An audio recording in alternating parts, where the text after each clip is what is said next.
अस्सलाम वालेकुम, आप देख रहे हैं बाखबर सुबह। मैं हूं फैसल अब्बासी, इस उम्मीद के साथ कि आज का दिन हम सब के लिए बहुत अच्छा गुजरेगा। आज जनवरी 2019 की 22 तारीख है। इसके साथ साथ मंगल का रोज़ है। अपने प्रोग्राम में हस्बे मामूल हस्बे रिवायत वो ख़बरें जो आम तौर पर आपके सामने नहीं रखी जाती हैं, ना ही अखबारों में आप उन्हें पढ़ सकते हैं, बिलखुसूस रोज़नामा 92 न्यूज़ का हिस्सा होती हैं। वो ख़बरें जो उमूमी तौर पर छुपाई जाती हैं लेकिन यहाँ छप रही होती हैं। और अपने प्रोग्राम में डिपार्टमेंटल इश्यूज़, क्या अच्छा है क्या अच्छा नहीं है, ये सब हम आपके सामने, आवाम के सामने रख रहे होते हैं। आज भी मुल्क के मुख्तलिफ शहरों से हमारे नुमाइंदगान हमारे साथ मौजूद हैं। लाहौर से हमारे साथ मौजूद हैं काजी नदीम इकबाल साहब, बहुत शुक्रिया काजी साहब आपके वक्त का। इसके साथ साथ कराची से हमारे साथ मौजूद हैं इब्राहिम रिन साहब। इब्राहिम साहब आपका भी शुक्रिया। Malik Saeed Awan senior correspondent 92 news, Sohail Iqbal Bhatti और इकराम होती साहब हमें इस्लामाबाद स्टूडियोज़ में ज्वाइन कर रहे हैं। आप तीनों साहिबान का भी बहुत शुक्रिया। काजी साहब पहले आपकी तरफ आते हैं। मुल्क भर के जो टीचिंग अस्पताल हैं और जो BHUs हैं, अक्सर हमने देखा यहाँ पे सबसे बड़ा मसला BHU में तो डॉक्टर्स जाते ही नहीं हैं, और जो देही इलाके हैं, अब सुनने में आ रहा है कि कोई नई पॉलिसी और इनकी अपग्रेडेशन के लिए वज़ीर-ए-आज़म खुसूसी तौर पे फोकस कर रहे हैं। पॉलिसी कब तक सामने आ जाएगी और कितने अरसे तक इस पे अमल दरामद हो सकेगा? देखिए, इमरान खान वज़ीर-ए-आज़म को जो रिपोर्ट पेश की गई है उसके ऊपर सिर्फ पंजाब ही नहीं पूरे मुल्क के जो मामलात हैं वो सामने लाए गए हैं। वज़ीर-ए-आज़म को पेश की गई रिपोर्ट में जो खदशात ज़ाहिर किए गए हैं वो बलूचिस्तान, अंदरूनी सिंध और ख़ास तौर पर जनूबी पंजाब के जो इलाके हैं उनके बारे में बताया गया है कि तमाम तर दावों के बावजूद तीनों सूबों में जो बुनियादी मराकज़ सेहत हैं और टीचिंग अस्पताल हैं उनकी जो हालत है वो बेहतर नहीं है। दावे तो बहुत किए जाते रहे लेकिन अभी भी आवाम को जो अद्वियात हैं वो नहीं मिल रही, और जो सरकारी शफाखानों से अद्वियात मिल रही हैं उनकी जो क्वालिटी है वो नहायत नाकस है। और यह भी सामने आया है कि सरकारी शफाखानों से मिलने वाली अद्वियात जो हैं वो एक्सपायर्ड होती हैं और मरीज़ों को दे दी जाती हैं। और यही नहीं, इसके साथ साथ जो बुनियादी काम है अद्वियात की ख़रीदारी का, उसके अंदर भी बहुत बड़े लेवल पर खांचे मौजूद हैं। तो वज़ीर-ए-आज़म पाकिस्तान ने फिर ये एक पॉलिसी वज़ा की है जिसमें कहा गया है कि तमाम वफाकी वज़रा, सूबाई वज़रा और एडमिनिस्ट्रेटिव सेक्रेटरी समेत उनके जो अहल खाना है वो सरकारी शफाखानों को तरजीह दें। वो अपने इलाज मालजे के लिए प्राइवेट अस्पतालों, निजी क्लिनिकों की बजाय सरकारी अस्पतालों में जाए, ताकि लोगों को पता हो कि जो इन अस्पतालों को चलाने वाले हैं, इनकी पॉलिसियाँ बनाने वाले हैं, इनको फंडिंग करने वाले हैं, वो खुद यहाँ आते हैं। और उन लोगों को भी पावर हो कि वो जो दफ्तरों में बैठ के सब अच्छा की रिपोर्ट्स देते हैं वो ज़मीनी हक़ाइक़ के बरक्स हैं। अवाम किन हालात से, किन मसाइब से, किन मसाइल से दो चार हैं और इसका हल हो सके। वज़ीर-ए-आज़म ने इस सिलसिले में जो हदायत दी हैं उसमें कहा गया है कि तमाम सूबों के चीफ सेक्रेटरीज इस अमर को यकीनी बनाएंगे कि जितने भी हाई लेवल ऑफिसर्स हैं वो और उनके अहल खाना वो बैरून मुल्क ना जाएं, या वो निजी अस्पतालों, शफाखानों की बजाय सरकारी शफाखानों को तरजीह दें। इससे ये होगा कि टीचिंग अस्पताल जिनकी हालत ज़रा बेहतर बनाने के दावे किए जाते रहे और दावों के बरक्स अमली इक़दाम कुछ नहीं हुए, एक तो उनके ऊपर फोकस होगा और ज़मीनी हक़ाइक़ को मद्देनज़र रखते हुए उनकी बेहतरी के लिए पॉलिसी बनेगी जो कि ज़मीनी हक़ाइक़ से मुताबिक रखती होगी। यही नहीं, जो दवाइयाँ वहाँ पे मिलती हैं उनका मेयार भी बेहतर हो सकेगा, उनकी क्वालिटी भी बेहतर हो सकेगी। ये नहीं कहा जाएगा कि साल्ट एक है आप ये ले लें या ये ले लें, और सरकारी शफाखानों से आवाम जो हैं उनको रिलीफ मिल सकेगा। इस पॉलिसी का सबसे अहम जो नुक्ता है वो ये है कि वज़ीर-ए-आज़म ने कहा है कि दावे नहीं करने, हमने काम करके दिखाना है। और काम करके दिखाने का मतलब यही है कि ख़ुद मैदान अमल में आए, और ख़ुद मैदान अमल में आने का मतलब ये है कि वफाकी वज़रा, सूबाई वज़रा इसमें मिसाल बने और वो ख़ुद सबसे पहले शफाखानों का रुख करें। अगर हम अब्बासी साहब देखें ओवरऑल मुल्क का जायज़ा, सरकारी सतह पर जो अस्पताल हैं बुनियादी मराकज़ से लेके THQ, BHQ और टीचिंग अस्पताल, उनका इंफ्रास्ट्रक्चर जो है वो बहुत पुराना हो चुका है। दावे किए जाते रहे कि फ़ंडिंग होती है, फ़ंड जाते हैं, लेकिन जो इन सरकारी शफाखानों के आउटडोर्स हैं वहाँ पे जाके देख लें, अभी भी आवाम के साथ भेड़ बकरी जैसा सलूक हो रहा है। तो ये जो रिपोर्ट इमरान खान को पेश की गई है बतौर वज़ीर-ए-आज़म, उन्होंने इसका जो नोटिस लिया है ये बड़ा खुशाइंद है, लेकिन सिर्फ़ और सिर्फ फोकस इस उम्र पर होना चाहिए कि जिन लोगों ने इन पर अमल दरामद करना है, जिन लोगों ने इन पर अमल दरामद करना चाहिए, देना चाहिए, वो कैसे करेंगे। लिहाजा आने वाले दिनों में हमें देखना होगा कि जो पॉलिसी बनती है उसके ऊपर इम्प्लीमेंटेशन होता है कि नहीं। इसी पॉलिसी के तनाज़र में चंद दिन पहले फवाद चौधरी साहब जो हैं वफाकी वज़ीर इत्तलाआत, वो भी लाहौर के एक अस्पताल में अपना चेकअप करवाने के लिए गए थे। और ये उसी पॉलिसी का पस मंज़र है कि तमाम सूबों ने तैयारी शुरू कर दी है कि कौन से BHQ में, THQ में और DHQ में कौन सी फैसिलिटीज़ नहीं हैं और इसका ज़िम्मेदार कौन है, उसका तयन कैसे करना है, और इसके साथ साथ उस लेवल पे जाने के लिए कौन कौन से अफसर हैं जो उनको सरप्राइज विजिट किया करेंगे। सही। अच्छा कायद साहब, गुज़श्ता दौरे हुकूमत में हमने देखा कि कुछ बाज़ अरकान पार्लियामेंट ने ये कोशिश की थी कि बाज़ाब्ता एक बिल लाकर एक कानून मंजूर करवाया जाए जिसके तहत अरकान पार्लियामेंट को एक हेल्थ कार्ड मिलना चाहिए और किसी भी वो प्राइवेट हॉस्पिटल से किसी भी वक्त मुल्क के किसी भी कोने में हो तो वहाँ से अपने इलाज मुआवजा करवा सके, अगरचे कि उनकी काविशें कामयाब ना हो सकी। अब ये नई पॉलिसी लाई जा रही है, अच्छी पॉलिसी है, लेकिन अब भी वफाकी वुज़रा और सरकारी अफसरान को ये कहा गया है कि वो सरकारी हॉस्पिटल से अपने इलाज मुआवजे को तरजीह दें, पाबंद नहीं किया गया। तो जब तक उन्हें पता होगा वफाकी वुज़रा को, सरकारी अफसरान को कि वो प्राइवेट मेडिकल हॉस्पिटल से अपना इलाज मुआवजा करवा सकते हैं, सरकारी हॉस्पिटल जाने के पाबंद नहीं है, तो फिर हम किस तरह एक्सपेक्ट कर सकते हैं कि इन अस्पतालों के अंदर बेहतरी आ सकेगी। बट साहब, इस पॉलिसी की सबसे अहम चीज़ जो है, जो कि आने वाले दिनों में लोगों को नज़र आएगी कि वज़ीर आज़म ने मुशावरे शुरू कर दी है कि ये जो इस्तेकाक है, इस्तेकाक के नाम पे जो मुख्तलिफ लाखों रुपए के महाना के बिल्स होते हैं अद्वियात की मद में, उसके ऊपर भी नज़रसानी की जाए और ये इस्तेकाक जो है उसको लिमिटाइज़ किया जाए ताकि वो जो वुज़रा हैं और जो सेक्रेटरीज़ हैं वो सरकारी शिफाखानों के लेवल पे आके अपने आप को देखें और ये भी हो सके कि वो लोग जो कि ख़जाने के ऊपर बोझ के मुतरादिफ हैं और मेडिकल बिल्स की मद में महाना पैसे लेते हैं, उनका भी मुहासबा हो सकेगा। और ये वज़ीर आज़म की जो पॉलिसी है, जी काजी ने अपडेट किया है, मुल्क भर के टीचिंग अस्पतालों और बुनियादी मराकज़ सेहत में एक नई पॉलिसी लाए जाने का अब फैसला किया गया है और बिलखुसूस वज़ीर आज़म पाकिस्तान इमरान खान इसको खुसूसी तौर पर फोकस कर रहे हैं।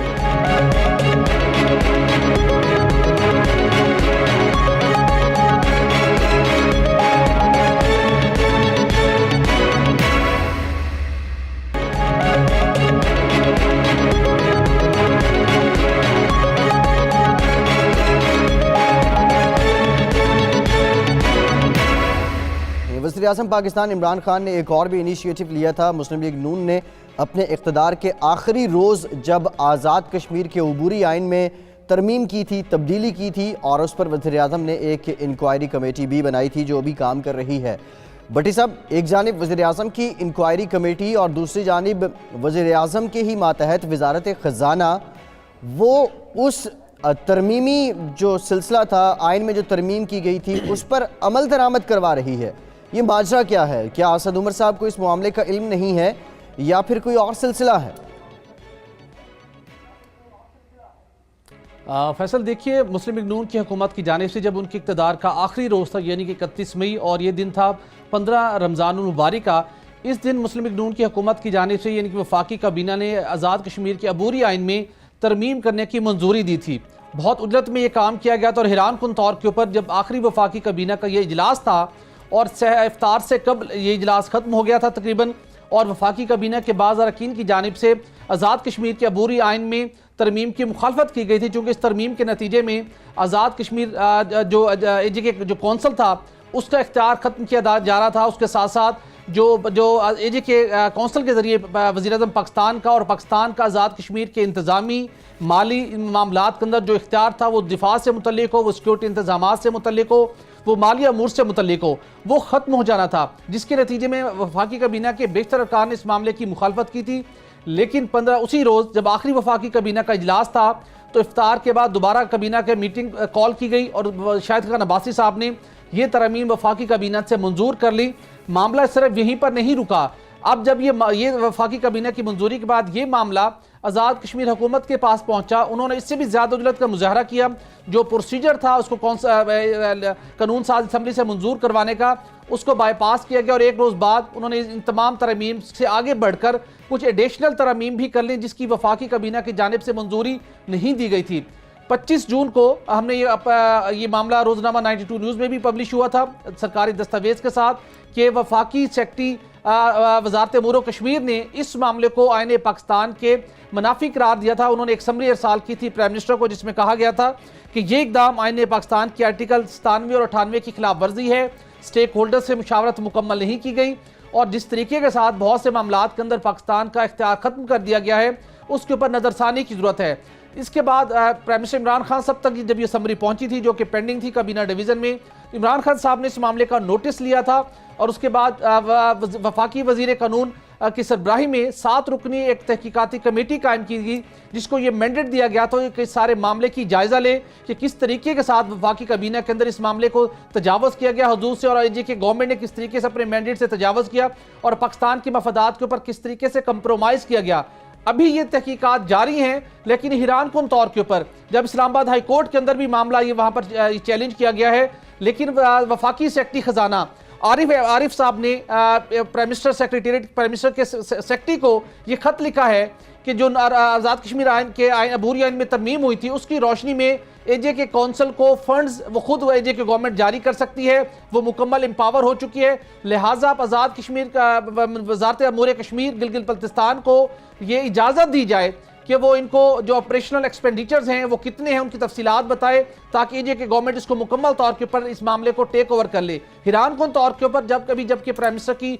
जानिब से कायम करदा कमेटी ने, इंक्वायरी कमेटी ने तहकीकात मुकम्मल नहीं की, वफाकी सेक्रेटरी खजाना ने ये इकदाम उठा लिया है। इसी हवाले से हम बात करते हैं, हमें ज्वाइन किया है मिनिस्टर अमार सैनी साहब ने, जिन्होंने इस्लामाबाद हाई कोर्ट में इस मामले को चैलेंज किया था, जिन्होंने प्राइम मिनिस्टर पाकिस्तान तक भी इस मामले को पहुंचाया था। सैनी साहब बताइएगा कि अभी मामला इस्लामाबाद हाई कोर्ट में भी ज़ेरे समाअत है और वज़ीर-ए-आज़म की इंक्वायरी कमेटी भी तहकीकात कर रही है, लेकिन वफाकी सेक्रेटरी ने जो खत लिख दिया प्राइम मिनिस्टर सेक्रेटेरिएट को, इसके बाद तो ये सारा मामला खत्म हो जाता है, फिर इंक्वायरी की कोई जरूरत ही नहीं रहती। बिस्मिल्लाहिर्रहमानिर्रहीम। बहुत शुक्रिया भट्टी साहब। यही बात हैरान कुन है कि प्राइम मिनिस्टर ने एक कमेटी जो है वो फॉर्मुलेट की थी फरोग नसीम साहब की सरबराही में। उस कमेटी में वो तमाम मेंबरान और स्टेक होल्डर्स शामिल थे जिनका आज़ाद कश्मीर के अबूरी आइन में डायरेक्टली और इनडायरेक्टली कोई ना कोई इंटरेस्ट है। उस कमेटी ने 30 दिन में अपनी सिफारिशात प्राइम मिनिस्टर को और कैबिनेट को पेश करनी थी कि आया ये जो आज़ाद कश्मीर के अबूरी आइन में जो अमेंडमेंट है, क्या ये अमेंडमेंट जो है ये सस्टेन कर सकती है या नहीं कर सकती, क्या इस पे हमारी नेशनल सिक्योरिटी और हमारा नेशनल इंटरेस्ट कॉम्प्रोमाइज तो नहीं होता। लेकिन हैरान कुन बात यह है कि ऐसा महसूस होता है कि शायद मिनिस्ट्री ऑफ फाइनेंस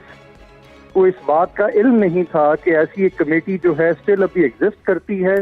और अपनी सिफारिशात फॉर्मुलेट कर रही। वो जो लेटर जो है सेक्रेटरी फाइनेंस ने प्राइम मिनिस्टर ऑफिस को लिखा है, जिसमें उन्होंने फंड रिलीज करने के लिए कह दिया है, उससे तो ये जाहिर होता है कि शायद गवर्नमेंट ने इस काम से हाथ उठा लिया है और वो ये चाहती है कि जो अमेंडमेंट आज़ाद कश्मीर के इंटरिम कॉन्स्टिट्यूशन एक्ट में हो गई है उसको एज मनो अन एज इट इज तस्लीम कर लिया जाए, जो कि शायद मैं समझता हूं कि मुमकिन नहीं है और जो कि कानून और ज़ाब्ते से मुतसादिम है। अब मामला ये है कि ये जो लेटर सेक्रेटरी फाइनेंस ने प्राइम मिनिस्टर ऑफिस को लिखा है, इस लेटर के तहत अगर फंड्स जारी कर दिए जाते हैं AJ के गवर्नमेंट को, AJ के काउंसिल AJ के गवर्नमेंट के सबसर्विएंट कर दी जाती है, तो फिर तो ये सारा मामला ही खटाई में पड़ गया। फिर तो जो कमेटी फॉर्मुलेट की प्राइम मिनिस्टर ने उसकी जरूरत नहीं रहती। उस कमेटी ने तो अपनी सिफारिशात मुरतब करके प्राइम मिनिस्टर को भेजनी थी, कैबिनेट के सामने रखनी थी कि क्या ये मुमकिन भी था या नहीं था, या ये बदनीति से पिछली गवर्नमेंट ने अपने आखिरी दिन किया कुछ लोगों को खुश करने के लिए और कुछ लोगों के वेस्टेड इंटरेस्ट है इसमें। क्योंकि मैंने एक बार पहले भी आप ही के प्रोग्राम में ये बात बताई थी कि इस तरह तो फिर आज़ाद कश्मीर को आप बिल्कुल इंडिपेंडेंट कर रहे हैं, यानी कि जहां हम फाटा के और बाकी इलाकों के इंतजाम की बात करते हैं फेडरेशन में, वहां तो बिल्कुल आपने जो है वो एक चीज। अच्छा सैनी साहब, ये बताइएगा कि recently supreme court of Pakistan ने एक फैसला दिया जो कि इसी टाइप का था गिलगित बल्तिस्तान के कौंसल से मुतल्लिक, उस फैसले से मुतल्लिक और ये जो तरमीम की गई इसमें आपस में किस हद तक मुताबिकत या इसमें टकराव है? देखिए जी, वो जो सुप्रीम कोर्ट ऑफ पाकिस्तान ने अभी कुछ दिन पहले एक हालिया फैसला दिया है जिसमें गिलगित बल्तिस्तान की जो काउंसिल है उसके बारे में मामला थे कि इसी तरह का मामला जो है वो गिलगित बल्तिस्तान के लोग भी चाहते थे कि जी कि हमें जो है वो आप सवाबदीदी इख्तियार दे दें, हमें इंडिपेंडेंट कर दें, हम अपने मामलात में अपने अमूर में मुकम्मल तौर पे फेडरेशन से इंडिपेंडेंट हों। जिसपे सुप्रीम कोर्ट ने अपना वर्डिक्ट ये दे दिया है कि कोई भी काउंसिल जो कि एसेशन स्टेट्स के साथ चलती है, जिनके साथ हमारा ये मुआहदा पाकिस्तान बनने के वक्त हुआ कि वो हमारे साथ शामिल हैं और हमारे कवानीन वहाँ पे लागू हैं और हमारे कंट्रोल के साथ वो सारी चीज़ें जो हैं वहाँ पे हो रही हैं, उनके शहरियों का कोटा है, मुलाजमतें हैं, बाकी चीज़ें हैं, उनको मुकम्मल तौर पे बाइख्तियार या इंडिपेंडेंट नहीं किया जा सकता, फेडरेशन से निकाला नहीं जा सकता। ये बात समझने की ज़रूरत है कि हमारा आइन इस चीज़ की इजाज़त नहीं देता कि आप किसी स्टेट को इस तरह इंडिपेंडेंट कर दें कि वो इंडिपेंडेंटली एक हिस्सा बन जाए, ठीक है ना जी, और पाकिस्तान के वजूद के मुनाफी वो नहीं हो सकता। अरे सर साहब, मुख्तसर में ये भी बता दीजिएगा कि वफाकी सेक्रेटरी अमूर कश्मीर ने वाज़े तौर पर अपनी समरी में लिखा था कि आज़ाद कश्मीर के अबूरी आइन में ये तरमीम आइन के आर्टिकल 97 और 98 के मुतसादिम है, लेकिन अगर अब वफाकी हुकूमत ने इंक्वायरी का प्रोसेस सरेंडर करते हुए इस मामले को इम्प्लीमेंट कर लिया है, तस्लीम कर लिया है, तो आज़ाद कश्मीर के मामलात के अंदर हुकूमत पाकिस्तान, वफाकी हुकूमत का अब रोल क्या रह जाएगा? भट्टी साहब, इसमें रोल की तो फिर बात ही नहीं रह जाती। जब आप किसी हुकूमत को बाइख्तियार कर देते हैं, यानी कि आज़ाद कश्मीर काउंसिल आपने ख़त्म कर दी और आपने ये कहा कि आज़ाद कश्मीर के वज़ीर आज़म और उनकी कैबिनेट और उनकी जो असम्बली है वो अपने तमाम फैसला जात खुद अपनी मर्जी से करेगी, तो कल तो वो आपके पाकिस्तानियों को ये भी कह सकती है कि आप आज़ाद कश्मीर में बगैर वीज़े के दाखिल नहीं हो सकते। ये जो मामला है अब इंतहाई हसास होता जा रहा है, लेकिन वजारत ख़ज़ाना इस पर अमल दरामद क्यों कर रही है, ये भी हैरान कुन है।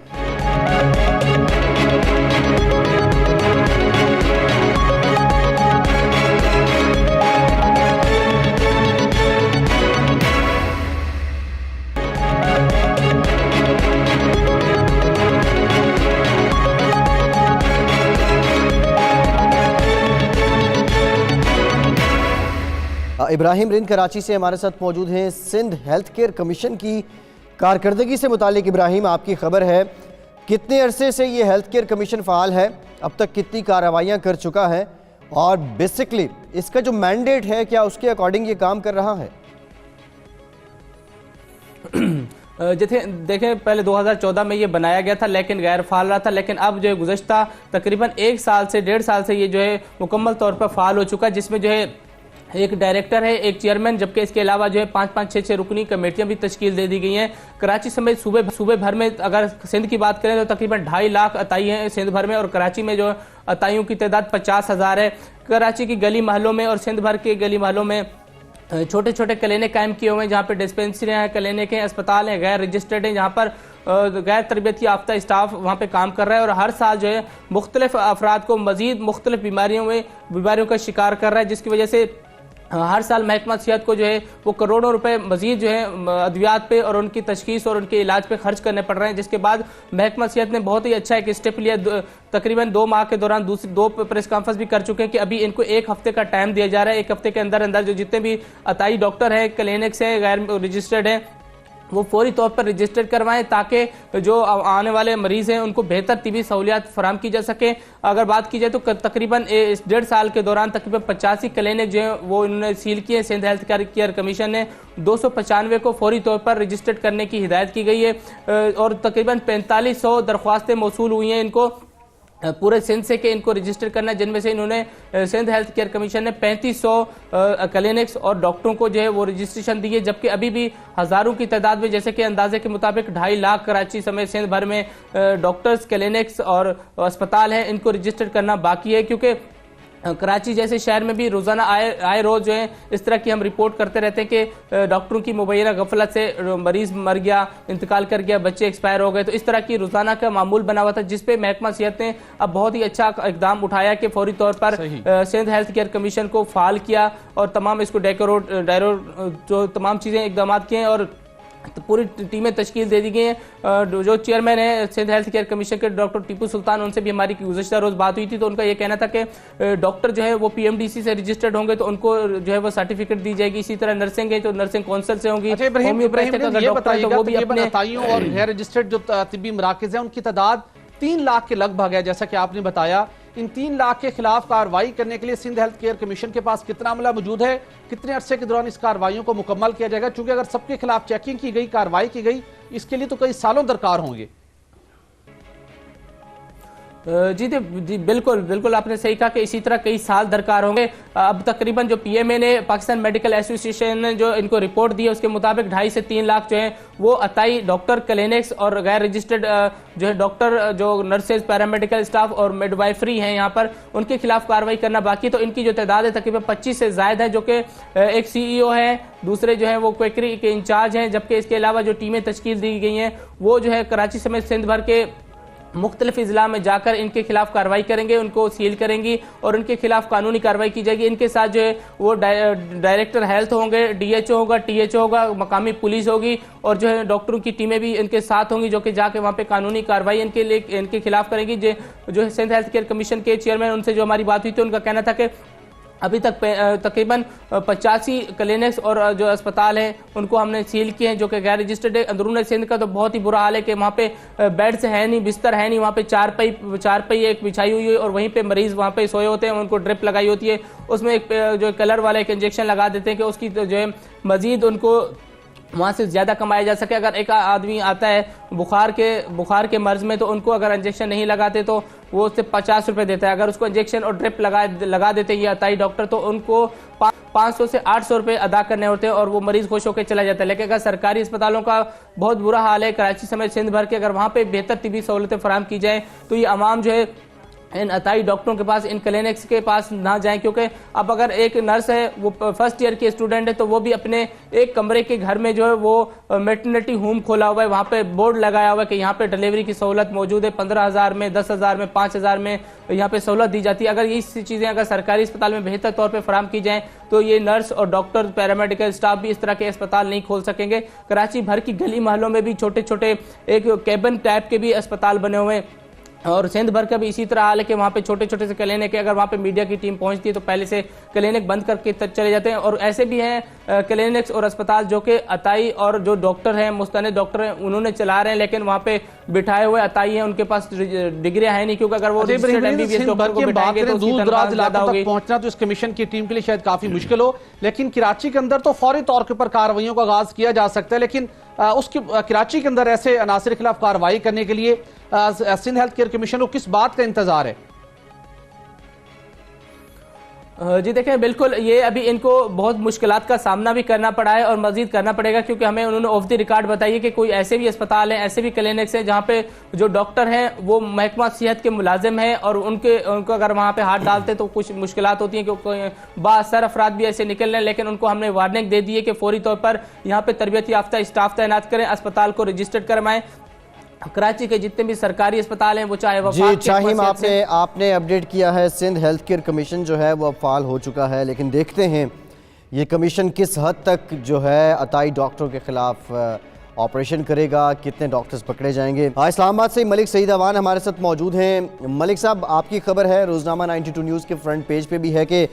वजारतों में शफाफियत के लिए इक्तिसादी उमूर डिवीज़न के इख्तियारात तकसीम हो गए हैं। अब ईयरबुक जो है वो बनाई जाएगी। जो सेक्रेटरीज़ हैं, जो अफसरान हैं, ये इख्तियारात जब तकसीम होते हैं तो उस पर बहुत से रिजर्वेशन ब्यूरोक्रेसी की भी आती हैं। ज़रा इससे मुतालिक बताइएगा, क्या अफसरान इस बात को कबूल कर रहे हैं? अब साहब, इस टाइम हुकूमत जो है वो नई है, लेकिन ब्यूरोक्रेसी जो है वो पुरानी है। अब नई हुकूमत जो है वो अपनी ग्रिप को मजबूत करने के लिए मुख्तलिफ इक़दामात कर रही है। उन्हीं इक़दामात में वो मुख्तलिफ रूल ऑफ बिज़नेस में तरमीम कर रही है, ताकि मुख्तलिफ जो वजारतें हैं उसमें सेक्रेटरीज़ को मुख्तलिफ तरीक़ों से कंट्रोल किया जा सके। अभी जो हम तरमीम बता रहे हैं रूल ऑफ बिज़नेस की 6/25, उसमें इन्होंने अमेंडमेंट की है, जिसमें उन्होंने बताया कि अमेंडमेंट ये की गई है और कि पहले भी एक पाबंदी थी कि हर सेक्रेटरी जो है या डिवीज़न का सेक्रेटरी, मिनिस्ट्री का सेक्रेटरी वो एयर बुक बनाएगा।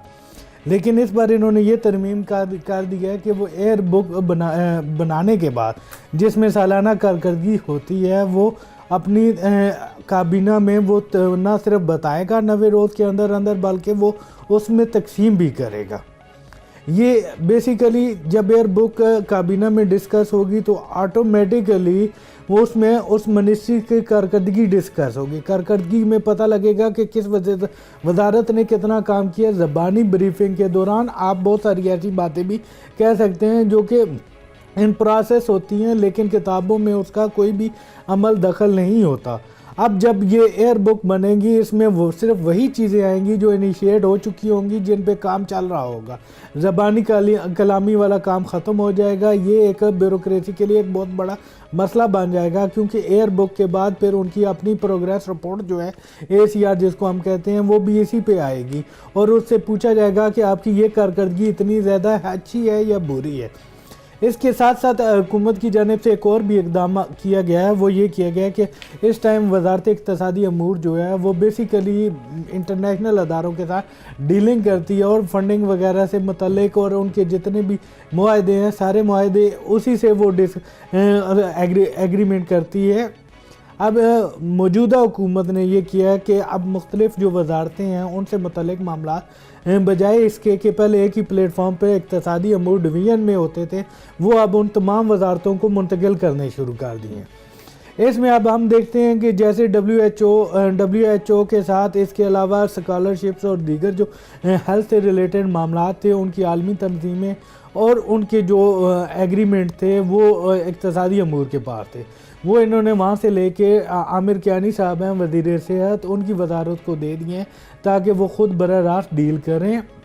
इसी तरह तालीम से मुतल्लिक मामला तालीम को दे दिए, लेबर और लेबर सिक्योरिटी से मुतल्लिक मामला जो है वो इस वजारत को दे दिए हैं। यही वजह है कि अब मुख्तलिफ जो इससे एक तो बेहतर ये आएगा कि वो वजारतें अच्छे तरीके से हैंडल कर सकेंगी, लेकिन दूसरी तरफ एक अदारा जिसका काम ही इंटरनेशनली लोगों के साथ डील करना है, जिसका उनके साथ सारा करना है और वहाँ पे प्रोफेशनल बैठे हैं मुख्तलिफ अदारों के साथ, ना सिर्फ वो एक मुख्तलिफ प्रोजेक्ट्स के लिए बल्कि वो पूरे अदारे के साथ वही चीज़ें डिस्कस कर रहे होते हैं और इसलिए उनको ज़्यादा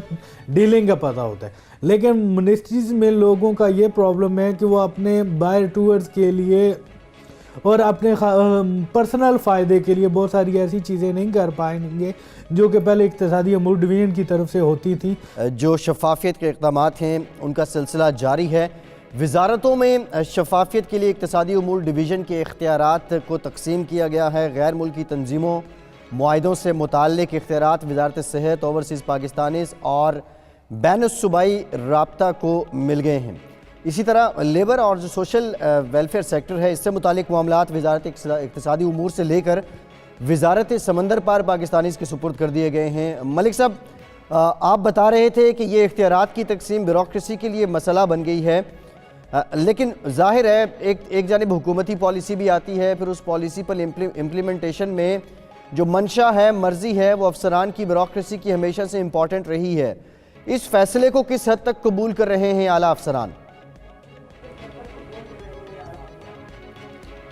ये अभी तो नई जो है वो तरमीम इन्होंने की हैं। अभी इस पे इम्प्लीमेंटेशन पे काम शुरू होगा। जब इम्प्लीमेंट होगी तो फिर पता लगेगा कि ब्यूरोक्रेसी क्या हर्डल्स इसमें क्रिएट करती है। बेसिकली अगर हम देखें तो इसमें जो है वो ज़्यादा फ़ायदा ब्यूरोक्रेसी का इस तरह होगा कि जिन मिनिस्ट्रीज़ को ये इन्होंने इख्तियारात तफवीज़ किए गए हैं कि आपने नेशनल और आपने इंटरनेशनल ऑर्गेनाइजेशंस और माहदों को डील करना है। अब इसमें उनके लिए क्या पुरकशिश चीज़ है? उनके लिए पुरकशिश चीज़ ये है कि उनके लिए ये बैरूनी मुल्क के दौरे जो हैं वो ज़्यादा बढ़ गए हैं। इसके अलावा मुख्तलिफ़ आलमी तंजीमों के साथ उनकी डीलिंग बढ़ गई है। अब इस आलमी तंजीमों में कुछ NGOs भी आती हैं। इस तरह बहुत सारी चीज़ें उनके अपने कंट्रोल में चली जाएंगी जिनको उन्होंने अप्रूवल करना होगा, जिसके साथ इसी तरह उनके हाथ में अब मैं अगर सेहत की बात करूं तो फेलोशिप और इंटर्नशिप उनके पास आ गई है जो कि इंटरनेशनली करनी है। अब ये अपनी मर्ज़ी के डॉक्टर्स को वहाँ पे भेज सकेंगे। पहले इक़्तिसादी अमूर डिवीज़न में एक क्राइटेरिया था बाकायदा।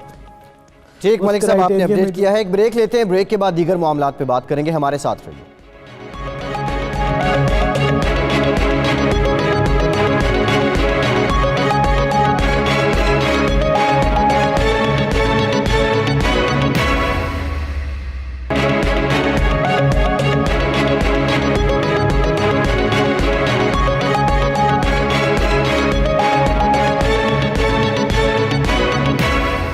ब्रेक के बाद एक बार फिर से आपको खुशामदीद कहेंगे। भट्टी साहब, आपकी तरफ आते हैं। पाकिस्तान की एक्सपोर्ट बढ़ाने की बात की जाती है, फिर हम चाइना के साथ देख रहे हैं एक बहुत बड़ा हमारा बैलेंस ऑफ ट्रेड है। जो पाकिस्तानी बरामदात चाइना जा रही थी, एक्सपोर्ट हो रही थी, आपकी खबर है, आप बता रहे हैं कि चाइनी जो समंदरी हदूद है उसमें अब उनको रोक लिया गया है और वी बॉक्स सिस्टम जो FBR का उसमें इंदराज नहीं है। ये क्राइटेरिया क्या है, किस तरीक़े कार के साथ ये एक्सपोर्ट की जाती है और वी बॉक्स सिस्टम में इंदराज ना करना, ये गफलत किसकी है? फैसल, देखिए, पाकिस्तानी एक्सपोर्टर्स के लिए और पाकिस्तानी मसनूआत को चीन की मंडियों तक रसाई देने के लिए और उसे खातिर का फ़ायदा हासिल करने के लिए फ्री ट्रेड एग्रीमेंट हुआ, जिसके नतीजे में अगरचे के 6,500 के लगभग पाकिस्तानी मसनूआत को टैरिफ लाइन का हिस्सा बनाया गया था। इससे कम अशिया थी, कोई 5,000-5,500 के लगभग जो चीनी मसनूआत थी जिनके ऊपर जिनको रियायत मिली थी। लेकिन हमारे यहाँ इस सहूलत को मौसर तरीके से माजी के अंदर इस्तेमाल न करने के नतीजे में फ्री ट्रेड एग्रीमेंट के तहत जो चीन का जो पहले उस फ्री ट्रेड एग्रीमेंट के पहले जो उसका हुजम था पाकिस्तान से इस तिजारत का, वो $4 अरब से बढ़ के $12 अरब से भी तजावुज़ कर गया। जबकि अगर पाकिस्तान की बात कीजिए, पाकिस्तानी मसनूआत की बात जाए, जो पाकिस्तान ने यहाँ से ताजरों ने एक्सपोर्ट की, वो तकरीबन $0.6 अरब से बढ़कर तकरीबन 1.2 से 3 अरब डॉलर तक पहुंची है। वजारत तिजारत ने इस सिलसिले के अंदर खुसूसी काविशें की कि किस तरीके के साथ इस हुजम को बढ़ाया जाए ताकि पाकिस्तानी मसनूआत की भी चीन को फरोख्त से ज़्यादा ज़र मुबादला फ़ायदा हासिल किया जा सके। और उसके साथ जो दूसरा एक सबसे बड़ा मसला पेश आता था अंडर इनवॉइसिंग का, इस मसले को हल करने के लिए वजारत तिजारत ने कोशिश की, FBR को एक्टिव किया गया और वी बॉक्स सिस्टम के जरिए से इस मामले को कोशिश की गई कि एड्रेस किया जाए। वजारत तिजारत की कोशिश अपनी जगह के ऊपर, लेकिन अब इस मामले को सक्सेसफुली इम्प्लीमेंट करना जो कि अंडर इनवॉइसिंग ना हो सके और उसके बाद पाकिस्तानी जो अशिया हैं उनकी एक्सपोर्ट मौसर तरीके से चीन के साथ हो सके और पाकिस्तान का जो हुजम है चीन के साथ फ्री ट्रेड एग्रीमेंट के तहत वो 2 से 3 अरब डॉलर तक पहुंच सके। लेकिन FBR की जानिब से FBR की अदम तवज्जो के बायस बहुत सी मुश्किलात और रुकावटों का इस वक्त सामना करना पड़ रहा है। इसकी एक बड़ी मिसाल मिलती है कि जो वी बॉक्स सिस्टम को इफेक्टिव किया गया चीन के साथ भी, ताकि अंडर इनवॉइसिंग ना हो और चीज़ें इलेक्ट्रॉनिकली उनका रिकॉर्ड दोनों ममालिक के पास मौजूद हो, इसको मॉनिटर भी किया जा सके रियल टाइम। इस सिस्टम के तहत कुछ ऐसी अशिया जो हमें कुछ रिपोर्ट्स मसूल हुई जिसके अंदर एथनॉल था, जो कि एक रॉ फॉर्म होती है पेट्रोल की, जब उसको पाकिस्तान से चीन के लिए एक्सपोर्ट किया गया फ्री ट्रेड एग्रीमेंट के तहत, तो ये शिपमेंट चाइना पहुंच गई, चीन के समंदरी हदूद में पहुंच गई। लेकिन वहां पर बताया गया चीन के कस्टम्स हुकाम की जानिब से कि जो पाकिस्तान के साथ दिसंबर 2018 में जो इलेक्ट्रॉनिक सारी इंफॉर्मेशन को मुंतकिल करने के लिए वी बॉक्स सिस्टम के तहत इंप्लीमेंटेशन स्टार्ट की गई थी, उस सिस्टम में इस सारी कंसाइनमेंट की डिटेल मौजूद नहीं है। लिहाजा इस शिपमेंट को, इस कंसाइनमेंट को उस वक्त तक क्लियर नहीं किया जा सकता जब तक इसका अंदराज वी बॉक्स के अंदर ना हो। हैरान कुन तौर के ऊपर जो मुतलका एक्सपोर्टर थे उन्होंने कस्टम्स हुकाम से भी रब्ता की कोशिश की, FBR के हुकाम की जानिब से FBR के हुकाम से भी रब्ता किया गया कि ये प्रॉब्लम दरपेश है इस एक्सपोर्ट को, जो कि चीन के समंदरी हदूद में ये मौजूद है कंसाइनमेंट, और डैमेजेस का सामना है, करोड़ों रुपए के नुकसान का सामना करना पड़ रहा है। लेकिन गुज़श्ता रोज़ शाम तक इस मसले को FBR की जानिब से, कस्टम की जानिब से हल नहीं किया जा सका था। हमने तर्जुमान FBR से रब्ता किया, उन्होंने कहा कि हम कोशिश करते हैं कि इस सिस्टम को स्मूथली रन किया जा सके, लेकिन कोई एक इक्का दुक्का केस ऐसे हो सकते हैं जिसके अंदर ऐसे मुश्किलात का सामना करना पड़े कि वी बॉक्स सिस्टम के अंदर एंट्री मिस हो गई हो या कोई फाइल करप्ट हो गई हो, जिसकी वजह से चीनी हुकाम को ये मालूमात ना पहुंच सकी हो। ये बहुत हैरान कुन और तशवीशनाक अमर है कि वी बॉक्स के एक सिस्टम के तहत जो चीन के साथ तय पा चुका है, उसके मुताबिक पाकिस्तानी अशिया की फ्री ट्रेड एग्रीमेंट के तहत यहाँ से उनकी शिपमेंट हो, लेकिन जब वो तमाम कंसाइनमेंट चीन पहुंचे, पता चले कि वी बॉक्स की कोई फाइल करप्ट हो गई, जो सॉफ्टवेयर है उसने वो डाटा चीन तक मुंतकिल नहीं किया। बहुत से दीगर ताजरों को भी ऐसी मुश्किलात का सामना है। उम्मीद करते हैं कि आने वाले दिनों के अंदर शायद FBR इस मामले को हल करने में कामयाब हो सके। इसके साथ एक दूसरा बड़ा मामला था, गुज़श्ता माली साल के दौरान 170 अरब रुपए की टैक्स चोरी के मामला सामने आए थे। FBR ने कार्रवाइयों का आगाज किया था, लेकिन FBR के तमाम तर एफर्ट्स और उसके बाद उनके दावों के बावजूद जो टैक्स चोरी की रकम थी 170 रुपए, उसमें से सिर्फ फीसद की रिकवरी हो सकी है। वजीर खजाना सद उमर साहब इस मामले के ऊपर काफी परेशान हैं और इसी हफ्ते के दौरान इस बात का इम्कान है कि FBI की जानिब से वजीर खजाना सद उमर साहब को एक ब्रीफिंग दी जाएगी जिसमें उन्हें बताया जाएगा कि किस तरीके के साथ जो टैक्स चोरी के मामला थे जिसका हुजम गुज़श्ता माली साल के दौरान 170 अरब रुपए रिकॉर्ड किया गया था, उसमें से किस हद तक रिकवरी की गई और ये रिकवरी की शरह सिर्फ 20% तक है, जिसके ऊपर वजारत खजाना के हुकाम मुतमईन दिखाई नहीं देते। FBI मजीद क्या अमल पेश करेगा, इस बात का अंदाजा जो रवां हफ्ते इजलास मुतवक्के है उसके अंदर हो सकेगा। इसके साथ ये भी बताया जाएगा कि रियल एस्टेट सेक्टर में 50,000 लेन देन हुई मुख्तलिफ सौदों की, जिसमें जिनकी कुल मालियत 600 अरब रुपए थी, जिसमें से 7,500 ऐसे अफराद हैं जो टैक्स अदा नहीं करते, लेकिन इनके खिलाफ कार्रवाई क्या हुई, किस तरीके से इनसे रिकवरी की जाएगी, ये ताहाल अभी तक तय नहीं हो सका। जी फैसल। ठीक, भट्टी साहब आपने बहुत डिटेल में बताया है। होती साहब आपकी तरफ आते हैं, आपकी खबर है वर्ल्ड बैंक और हुकूमत पाकिस्तान के दरमियान तनाज़ा खड़ा हो गया है, क्या तनाज़ा है ये और क्या पाकिस्तान की हुकूमत इस तनाज़े को तस्लीम कर रही है, तस्दीक कर रही है? जी, हुआ ये है कि पिछले 3-4 माह में वापडा ने खुद तस्लीम करना शुरू कर दिया है, वजारत बिजली और तवानाई ने, कि पाकिस्तान के जो बिजली के हकाम हैं वो अपनी मदद से बिजली चोरी करवाते हैं और उस सिलसिले में कुछ गिरफ्तारियां भी हुई और उससे जो पता चला कि भाई ये बिजली बड़ी भारी मिकदार में चोरी की जा रही है। उन रिपोर्ट्स की रोशनी में वर्ल्ड बैंक ने अपनी एक रिपोर्ट तरतीब दी और यह बताया कि 18 अरब डॉलर सालाना बिजली ज़ाया हो रही है और यानी कि ये तकरीबन समझ लीजिए कि 2000 अरब आज के हिसाब से डॉलर रुपए की कनेक्शन के इस्तेमाल से।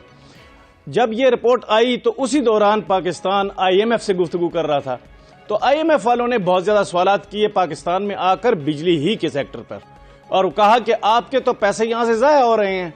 तो पाकिस्तान ने उसका एक जवाब देने की कोशिश की और कुछ दिनों पहले एक जवाब भेज दिया गया है और कहा गया है कि ये 2000 अरब रुपए नहीं है, ये तकरीबन 200 अरब रुपए हैं। लेकिन उस दौरान हमने अपनी जो खोज लगाई कि भाई ये असल मामला है क्या। दरहकीकत जो 3-4 बड़ी बड़ी बातें सामने आई वो ये हैं कि 20% बिजली जो है वो तो तारों और ग्रिड स्टेशनों में ज़ाया हो रही है, नाकिस मीटरों और चोरी की वजह से तकरीबन 17% बिजली ज़ाया हो रही है। 4 रुपए फी यूनिट जो महंगी की जा रही है बिजली वो लोड शेडिंग की वजह से है, क्योंकि बिजली दी नहीं, जो बिजली नहीं दी उसके पैसे ले रही हैं। फिर यह है कि सब्सिडी जो है वो बिजली को 10% उसकी जो आमदनी है उसको कम कर रही है। जो 37% बिजली महंगी हो रही है वो हो रही है एनर्जी मिक्स की वजह से, क्योंकि हम महंगा ईंधन खरीद कर उससे बिजली बना रहे हैं। इस सारे मामले को सामने रखकर जो रिपोर्ट तैयार की गई है वजारत खजाना और तवानाई के दरमियान, वो रिपोर्ट भेजी गई है वर्ल्ड बैंक को कि 200 अरब रुपए का हमारा खसारा है, यानी कि बिजली की रसद और उससे जो बिल आते हैं उसके दरमियान हमारा 200 अरब रुपए का खसारा है। अब ये 200 अरब रुपए का जो खसारा है ये और 2000 अरब रुपए का खसारा जो वर्ल्ड बैंक ने बताया, ये बन गया है एक मामला IMF के साथ। ये जो IMF के साथ मामला बना है इसको रिपोर्ट नहीं किया गया अभी तक। इसमें IMF ये कह रहा है कि आप हमें पहले इंश्योर करें कि आप लोग बिजली के ज़िया को किस तरह रोकेंगे, सिस्टम को किस तरह बनाएंगे। आप हमें 2 बातें बताएं, एक कि आप जो ज़ाया हो रहा है पैसा वो किस तरह रोकेंगे, और ज़ाया होने की वजह से जो बिजली की सिस्टम की अपग्रेडेशन होनी है वो किस तरह रोकेंगे। और उसमें साथ ये शामिल हो गया है कि आप अगर महंगा कर्जा लेकर बिजली के डैम बनाएंगे तो उसका पैसा कहां से अदा करेंगे। ये मामला अब पाकिस्तान में जो वजारत